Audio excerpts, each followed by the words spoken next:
नक्सलवाद। आप पहली बार बस्तर कब गए थे? तब के बस्तर और अब के बस्तर में क्या अंतर दिखे आप? सूर्यास्त के बाद में उस क्षेत्र में निकलना मुश्किल होता था, इतना भय रहता था। हमारे उस क्षेत्र के नेता सिर में कफन बांध के नेतागिरी करते थे। बट हिडमा के इनकाउंटर के बाद बहुत सारे सवाल आपकी सरकार पे उठे। अभी बहुत सारे लोगों ने आरोप लगाया उसे पकड़ के मारा गया इनकाउंटर में। देखिए, हिडमा को तो जबरदस्ती हीरो बनाने का प्रयास हुआ, जबकि उस लोगों को उसने मारा है, हत्या किया है, तो बहुत बड़ा क्या बोलना चाहिए, हत्यारा था वो।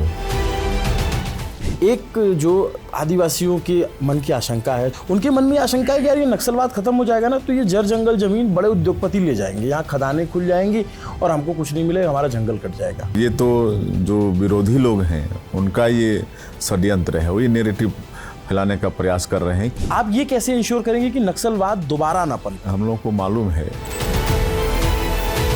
मैं ये जानना चाहूँ कि अगर आपका इंटरव्यू कोई देख रहा है, कर्नाटक का कोई व्यक्ति, उत्तर प्रदेश का कोई व्यक्ति, बिहार का कोई व्यक्ति, तो ये एश्योरेंस है कि आएगा तो वो सुरक्षित चला जाएगा? नहीं, देखिए, पहले तो ये था बस्तर में लास्ट बैटल लड़ी गई नक्सल और सुरक्षा बल के जवानों के बीच में, और ये इतना गंभीर विषय है जिसकी गंभीरता को बिना बस्तर जाए या बस्तर में दाखिल हुए आप अंदाज़ा ही नहीं लगा सकते। मैं इसको मानता हूँ, मुझे भी लगता था कि नक्सलवाद क्या है। दिल्ली से कुछ अलग लगता था, रायपुर आया तो अलग लगा, जगदलपुर गया तो अलग लगा, बीजापुर गया तो अलग लगा, और जितने ही अंदर जाते गए तो इसकी परत दर परत खुलती चली गई। लेकिन इसमें मुझे कहने में कोई दुराय नहीं है कि जो काम पिछले 60 सालों में नहीं हो पाया था वो काम इस सरकार में हुआ, और तय समय सीमा के भीतर नक्सलवाद को ख़त्म किया गया।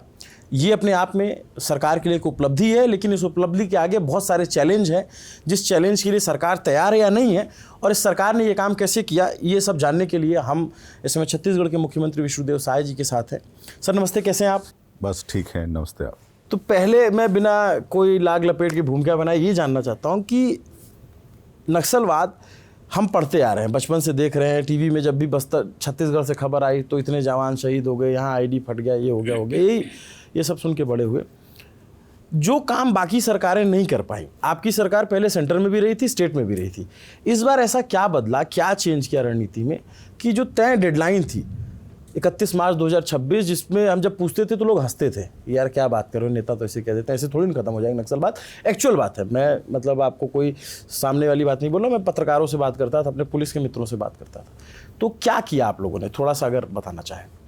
देखिए, छत्तीसगढ़ करीब 5 दशकों से भी ज़्यादा समय से नक्सलवाद से ग्रसित था, और ये नक्सलवाद सिर्फ छत्तीसगढ़ की समस्या नहीं थी, बल्कि देश के अनेक प्रदेशों की समस्या थी, एक राष्ट्रीय समस्या थी, और एक बड़ा ये चैलेंज था।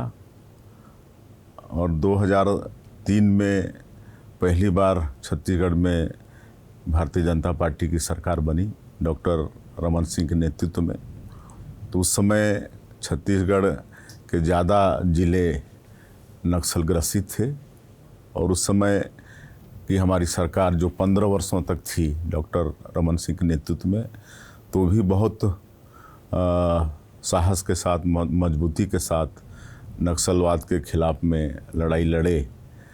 लेकिन 3 बार सरकार में आने के बाद कांग्रेस की सरकार यहाँ पर बन गई, और जब कांग्रेस की सरकार बनी और उस समय हमारे देश के यशस्वी गृह मंत्री श्री अमित शाह जी पूरे देश से नक्सलवाद को समाप्त करना चाहे, लेकिन यहाँ पर उनको प्रदेश शासन का सहयोग नहीं मिला, इसलिए बड़ी तादाद में यहाँ पर नक्सलवाद बचा रहा। और दिसंबर 2023 में हम लोग सरकार में आए, और अगले ही महीना जनवरी 2024 में माननीय गृह मंत्री जी का आगमन छत्तीसगढ़ में हुआ, और उन्होंने जितने भी नक्सल पीड़ित प्रदेश थे उनका एक समीक्षा बैठक रखा। तब पता चला कि देश का 75 से ज़्यादा प्रतिशत हमारे छत्तीसगढ़ में नक्सलवाद बचा है, और इसका कारण था कि पिछली सरकार ने भारत सरकार को साथ नहीं दिया था। लेकिन माननीय हमारे देश के यशस्वी प्रधानमंत्री नरेंद्र मोदी जी का आशीर्वाद मिला, माननीय गृह मंत्री जी की दृढ़ इच्छा शक्ति हुई और एक नई रणनीति के साथ नक्सलवाद के खिलाफ में लड़ने की रणनीति बनी। जॉइंट टास्क फोर्स का गठन हुआ और इस सब के कारण नहीं तो वही जवान कांग्रेस की सरकार में भी थे, लेकिन बार बार केंद्रीय गृह मंत्री जी का आना हुआ, जवानों के बीच में जाना हुआ, उनसे मिलना जुलना, संवाद करना, उनके साथ भोजन करना, उस क्षेत्र के गांव में जाना, स्कूल, आंगनबाड़ी, चौपाल लगाना, और ये सबसे जवानों का भी हौसला बढ़ा। कोई घायल हो गया तो अस्पताल में हम लोग देखने जाते थे, मैं स्वयं जाता था, हमारे प्रदेश के गृह मंत्री विजय शर्मा जी जाते थे। एक आध कैजुअल्टी हो गई तो कंधा देने भी हम लोग जाते थे। तो इस तरह से जवानों का मतलब मनोबल बढ़ा। माननीय केंद्रीय गृह मंत्री 2 साल के अंदर दर्जन से भी ज़्यादा बार यहाँ पर आए, लगातार जवानों का हौसला अफजाई किए। हम लोग यहाँ बस्तर ओलंपिक का आयोजन किए 2 बार, जिसमें भारी संख्या में युवा शामिल हुए। बस्तर पंडुम का आयोजन किए। हमारे प्रदेश के गृह मंत्री बार बार वहाँ पर गए, हम भी गए। हम तो एक रात एक CRPF बटालियन में रात भी बिताए जवानों के साथ में, उनके साथ भोजन किए। रात में कल्चरल प्रोग्राम 1-1.5 घंटे का हुआ, सवेरे उनके साथ ब्रेकफास्ट हुआ। तो इस तरह से करके नई रणनीति के साथ नक्सलवाद के खिलाफ में लड़ाई लड़े और उसी का परिणाम हुआ कि माननीय केंद्रीय गृह मंत्री जी ने एक डेडलाइन तय कर दिया कि 31 मार्च 2026 को पूरे देश से नक्सलवाद को समाप्त करना है। और आज छत्तीसगढ़ का बड़ा सौभाग्य है कि उनका संकल्प पूरा हुआ और ऐसा लगता था कि छत्तीसगढ़ में पता नहीं कभी नक्सलवाद की समाप्ति होगी कि नहीं, या बस्तर के हमारे लोग ऐसे ही विकास से अछूते रहेंगे। लेकिन आज डबल इंजन की सरकार के कारण, माननीय प्रधानमंत्री जी के आशीर्वाद, माननीय केंद्रीय गृह मंत्री जी की दृढ़ इच्छा शक्ति, हमारे जवानों के अदम्य साहस और उस क्षेत्र के लोगों का भी समर्थन मिला। इस कारण से आज नक्सलवाद को समाप्त करने में हम लोग सफल हुए हैं और एक जो बहुत बड़ा छत्तीसगढ़ के विकास में एक रोड़ा था, बाधक था, वो यहाँ से हटा है। बट ये तो आपने जैसे मुख्यमंत्री वाला जवाब दिया। अब मेरे को आप ऐसे समझाइए कि मैं अभिनव पांडे प्रयागराज का रहने वाला हूँ, दिल्ली में काम करता हूँ, मुझे नक्सलवाद के बारे में कुछ नहीं पता। आप सर छत्तीसगढ़ के हो, आप पहली बार बस्तर कब गए थे और तब के बस्तर और अब के बस्तर में क्या अंतर दिखे आप, अगर मेरे को नॉर्मल लेमैन की भाषा में समझाना हो? देखिए, 2006 में भारतीय जनता पार्टी ने मुझे प्रदेश अध्यक्ष का दायित्व सौंपा जी, और प्रदेश अध्यक्ष के नाते पहली बार हम बस्तर दौरे में गए। तो पहली बार जब हम जा रहे थे तो केशकाल घाटी में मतलब डीजल ख़त्म हो गया हमारी गाड़ी का। उस दिन ड्राइवर चेंज हो गया था और वो भी नहीं बोला था कि गाड़ी में डीजल देख लेना, और जो नया चालक था वो भी नहीं पूछा था। और केशकाल घाटी में डीजल ख़त्म हो गया और एक करीब 8 बजे रात की बात है। तो उसके नीचे थाने में कांकेर में डीजल रखा हुआ था, लेकिन किसी की हिम्मत नहीं हुई कि वहाँ पर डीजल पहुँचाएँ। तो ये स्थिति उस समय नक्सलवाद के कारण होता था। मतलब सूर्यास्त के बाद में उस क्षेत्र में निकलना मुश्किल होता था, इतना भय रहता था। और हमारे उस क्षेत्र के नेता सिर में कफन बांध के नेतागिरी करते थे। कई हमारे कार्यकर्ता मतलब को अपना मतलब जान से भी हाथ धोना पड़ा। सैकड़ों हमारे कार्यकर्ता मारे गए। तो इस तरह से पूरा भय का वातावरण उस तरह रहता था। कांग्रेस की तो पूरी टॉप लीडरशिप को हाँ, मार दिया कांग्रेस के तो टॉप लीडरशिप एक दिन में ही उनके ऊपर अटैक करके मार दिए थे नक्सलियों ने। बट आप वहाँ फंस गए। मैं अब रिलेट कर पा रहा हूँ क्योंकि मैं केशकाल घाटी गया हूँ, वो ऐसे टर्निंग वहाँ पे कुछ है नहीं। तो कैसे फिर निकले कैसे वहाँ से? उसमें फिर हम तो दूसरी गाड़ी से चले गए अच्छा। आगे, लेकिन हमारी स्टाफ के लोग बड़े दिलेर थे, 1-2 लोग ड्राइवर के साथ साथ वो लोग रुक गए और फिर हम लोग कोंडा गांव से डीजल भेजे, तब डीजल डाल के फिर सवेरे सवेरे तक वो लोग कोंडा गांव वापस पहुँचे। ये सिचुएशन जी, ये सिचुएशन थी। मैंने सुना कि वहाँ पे ऐसी भी हालत थी कि अधिकारी जो है वो अपनी गाड़ी पे लिख नहीं सकता था कि मैं जिला अधिकारी हूँ, कि मैं एसपी हूँ, इतना डर था कि जी बिल्कुल बिल्कुल, वो भी अपनी पहचान छिपाते थे।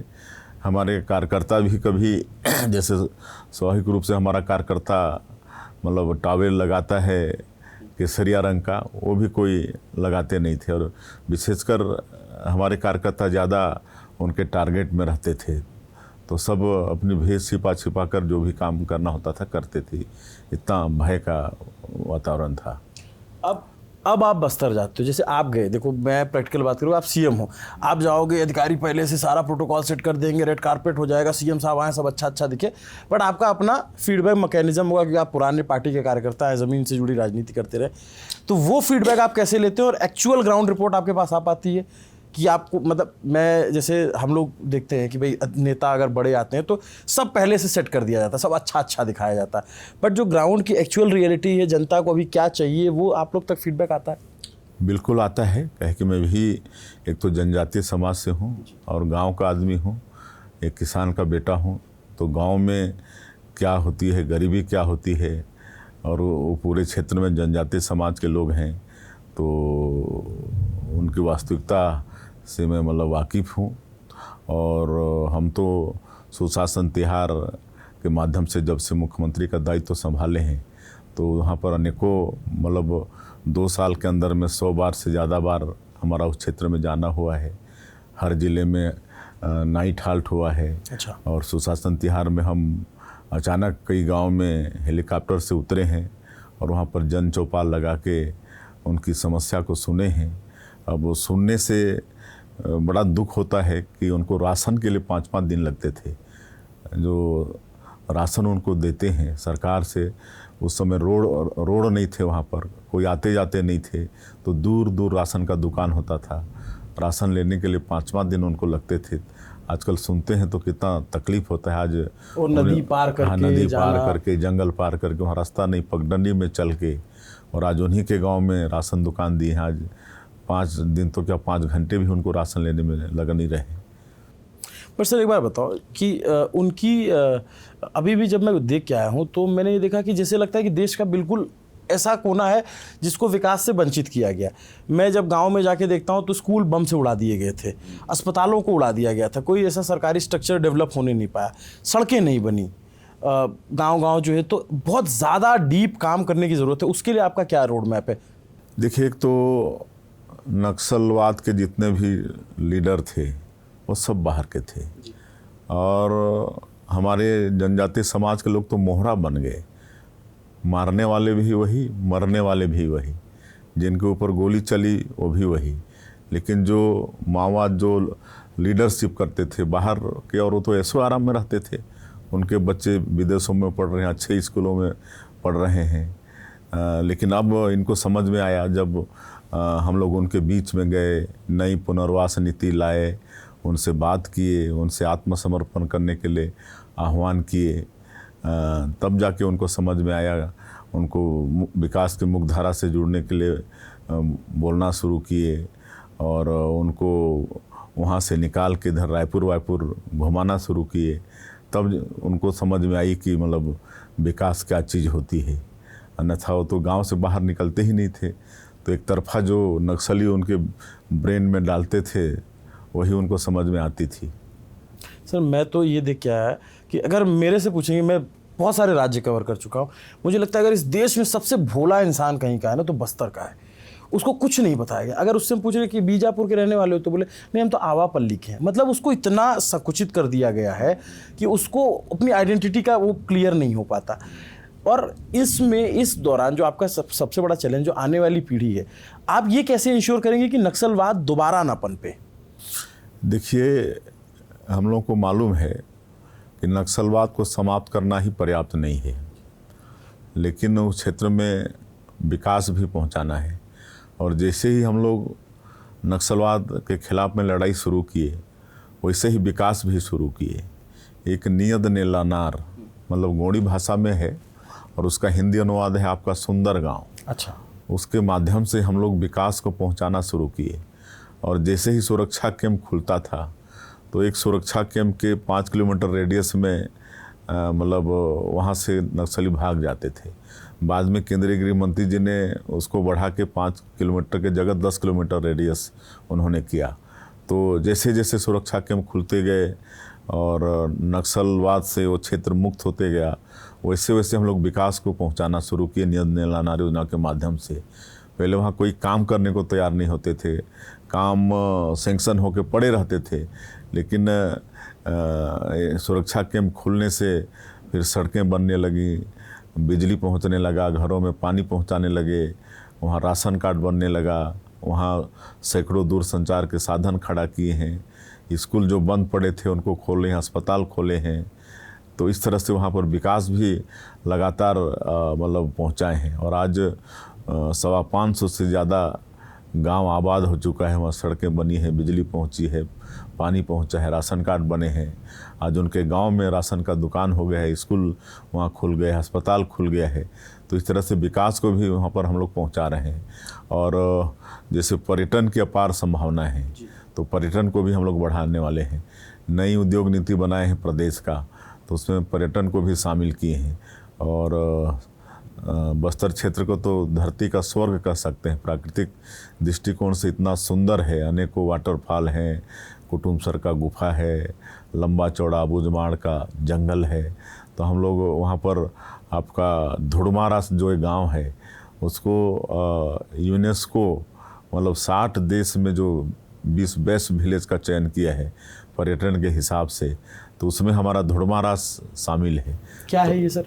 ये पर्यटन के हिसाब से वहाँ बड़े बड़े वाटर बॉडी, वहाँ पर बम्बू राफ्टिंग वगैरह होता है। फॉरेनर लोग आते हैं तो होटलों में नहीं रह के लोगों के घरों में रहना पसंद करते हैं, महीनों महीनों रह जाते हैं। मैं ये जानना चाहूँ कि अगर आपका इंटरव्यू कोई देख रहा है, कर्नाटक का कोई व्यक्ति, उत्तर प्रदेश का कोई व्यक्ति, बिहार का कोई व्यक्ति, तो ये एश्योरेंस है कि आएगा तो वो सुरक्षित चला जाएगा? बिल्कुल बिल्कुल। आज अब कोई भय नहीं है। रात 1 बजे 2 बजे कहीं आए जाए, बस्तर क्षेत्र में कोई भय नहीं। अच्छा, बट इतना सब कुछ आपके पास है, मतलब वो तो चलिए नक्सलवाद से प्रभावित था। आपको नहीं लगता इसका प्रचार की कमी है? इसको पता ही नहीं लोगों को कि इतना खूबसूरत जगह है इस देश में? नहीं, देखिए, पहले तो ये था कि छत्तीसगढ़ कहने से पूरे देश में परसेप्शन था कि वही छत्तीसगढ़ है जो नक्सलवाद से ग्रसित है और वहाँ पर जाने से ही मतलब गोलीबारी शुरू हो जाएगा। हाँ। ऐसा लोगों में एक सोच था। लेकिन जब हम लोग सरकार में आए तो सबसे पहले हम दिल्ली गए। दिल्ली में मतलब मीडिया जगत से वहाँ पर मुलाकात की और उनसे हम मुख्यमंत्री के नाते आह्वान किए कि अब आप लोग थोड़ा ये जो परसेप्शन बना है छत्तीसगढ़ के लिए, तो इसको आप लोग दूर करिए, आप लोग दूर कर सकते हैं। अब ऐसा बिल्कुल भी नहीं है। तो उस समय जब शुरू में हम आए तो बस्तर का 5 जिला ग्रसित था, लेकिन उसके पहले तो ऐसा लगता था कि पूरा छत्तीसगढ़ ही नक्सलवाद से ग्रसित है, जबकि ऐसा नहीं था। तो वहाँ से आग्रह करते करते फिर बाद में हमारे जो नक्सल पीड़ित थे, जो निर्दोष थे, जो नक्सलियों के आईडी ब्लास्ट के कारण किसी की आंखें चली गई, किसी का टांग चला गया, ऐसे लोग दिल्ली जाके 50-60 की संख्या में दिल्ली जाके वहाँ महामहिम राष्ट्रपति से मिले, केंद्रीय गृह मंत्री जी से मिले, जेनेयू में गए, वहाँ मीडिया के साथ साक्षात्कार उनका हुआ और सब अपनी अपनी आप बीती बताए। तो एक तरह से उसका प्रसारण भी हुआ तो पता चला।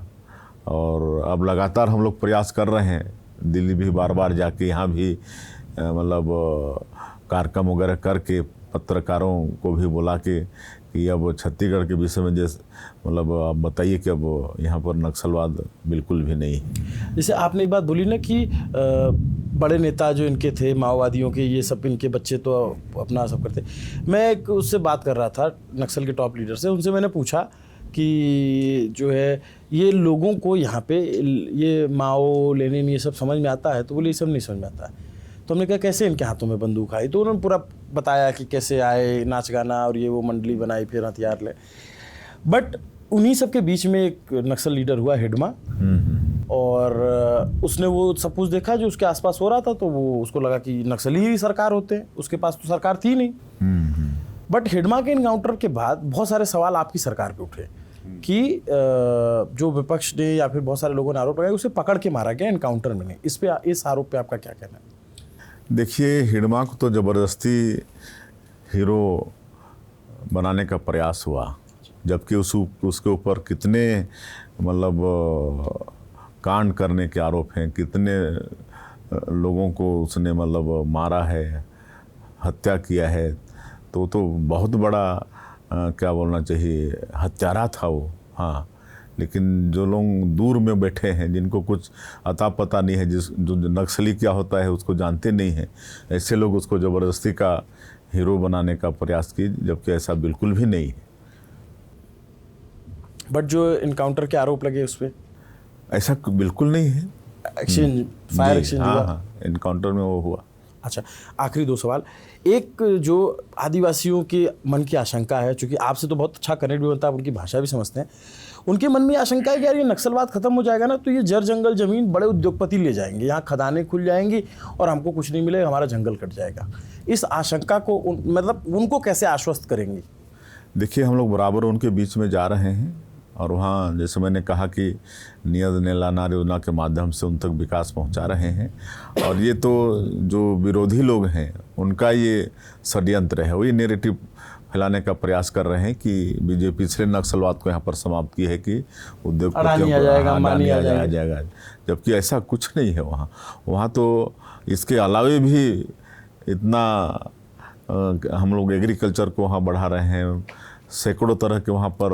बट ये प्रॉमिस करते हैं कि उसकी ब्यूटी को बरकरार रखेंगे। जी बिल्कुल, वनोपज को वैल्यू एडिशन करके उनको रोजगार से जोड़ने का काम करेंगे, पर्यटन को बढ़ाएंगे, पशुपालन को बढ़ाएंगे, आपके मत्स्य पालन को बढ़ाएंगे, तो इसी से वो तो समृद्ध हो जाएगा एकदम। एक चीज़ जो मुझे अच्छी लगी आपके पूरे उसमें कि आपने नक्सली जो बने, जो वहाँ पे हथियार उठाए लोगों ने, उनको अपने की तरह ट्रीट किया। आपने ज़्यादा कोशिश की सरेंडर कराने की और बड़ी संख्या में सरेंडर कराए।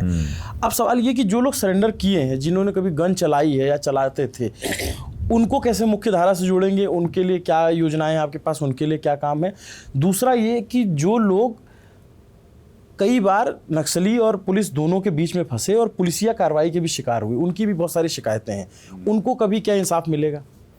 बिल्कुल, सबको इंसाफ मिलेगा। और पुनर्वास नीति बहुत अच्छा हम लोग बनाए और इसी कारण से आज 3000 से ऊपर लोग आत्मसमर्पण भी किए और उनको 10,000 रुपया महीने का आर्थिक सहयोग और उनका स्किलिंग करा रहे हैं। प्रत्येक विकासखंड में स्किलिंग सेंटर है और एकाध लोगों को स्किल करके मतलब करीब 40,000 लोगों को उनकी योग्यता के अनुसार रोज़गार से भी जोड़ने का काम किए हैं।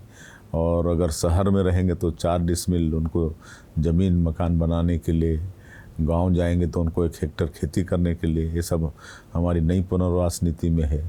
तो ये सब का अच्छा परिणाम है और बिल्कुल उनके साथ न्याय होगा। चलिए, आखिर में अगर आप जो भी हिंदी भाषी लोग हैं उनको मैसेज देना चाहते हो बस्तर को लेकर के, as a CM, as a Chhattisgarh नागरिक, एज अ छत्तीसगढ़ लीडर, क्या मैसेज देना चाहेंगे बाकी देश के लोगों को? मैं देशवासियों से आप के माध्यम से, आपके न्यूज़ पिंच के माध्यम से ये अपील करना चाहूँगा कि छत्तीसगढ़ देश का एक तरह से हृदय है, मध्य में है और बहुत सुंदर है। प्राकृतिक दृष्टिकोण से भगवान बहुत सुंदर बनाया है। 44% भूभाग यहाँ जंगलों से आच्छादित है। अनेकों वाटरफॉल हैं, कुटुमसर का गुफा है और प्राकृतिक सुंदरता के साथ साथ खनिज संपदा से भी भरपूर है। यहाँ पर लोहा, कोयला, टीना, बॉक्साइट, डायमंड, सोना सब कुछ है और बहुत सुंदर जगह है। तो सब लोग यहाँ पर आएँ, देखें, यहाँ की सुंदरता को देखें। और अब बिल्कुल भी नक्सलवाद यहाँ पर नहीं है। बस्तर जैसे क्षेत्र में भी रात के 1 बजे 2 बजे कहीं भी आना जाना कर सकते हैं, कोई भय नहीं है। इसलिए पूरे देशवासियों से मेरा वही आह्वान होगा कि समय निकाल कर ज़रूर यहाँ की सुंदरता को देखने आए। मैं सीएम साहब की बातों से एग्री करता हूँ। हम जितने, आप जानते हैं कि हम सरकार से जितना कठोरतम होकर के सवाल पूछते हैं, उतना ही कठोरतम होकर के या उसी उतने ही अच्छे तरीके से हम ये भी बताते हैं अगर कहीं अच्छा काम होता है तो। और ये जो काम है ये एक्चुअल में एक युगांतकारी काम है। नक्सलवाद 60 सालों से इस देश के लिए नासूर था। इवन डॉक्टर मनमोहन सिंह जो हमारे एक्स प्राइम मिनिस्टर थे, उन्होंने तक कहा था कि बिगेस्ट थ्रेट टू इंडिया जो है वो नक्सलवाद है। और फाइनली क्रैक डाउन कर दिया बस्तर जो सबसे बड़ा गढ़ था। और इसका क्रेडिट जाहिर सी बात है कि छत्तीसगढ़ की सरकार को, विष्णुदेव साय सरकार को। और सबसे ज़्यादा क्रेडिट अगर इसका किसी को जाएगा तो गृह मंत्री अमित शाह को जाएगा, क्योंकि उन्होंने एक डेडलाइन तय की थी और उस डेडलाइन में उन्होंने किस तरीके से करके दिखाया, ये बड़ी बात है। और जैसा सीएम साहब ने कहा रात में कहीं भी जा सकते हैं, ये बिल्कुल सत्य बात है। मैं खुद रात के 3:30 बजे चित्रकूट वाटरफॉल पहुंचा था और रास्ते में कुछ नहीं दिख रहा था, लग रहा था कहाँ जा रहे हैं, डर भी लग रहा था। लेकिन उस समय में था जब नक्सलवाद ख़त्म हो रहा था, तब भी बहुत सारे नक्सली बचे थे। लेकिन वो सारे इलाके सेफ़ हैं, बहुत ज़्यादा सेफ़ है।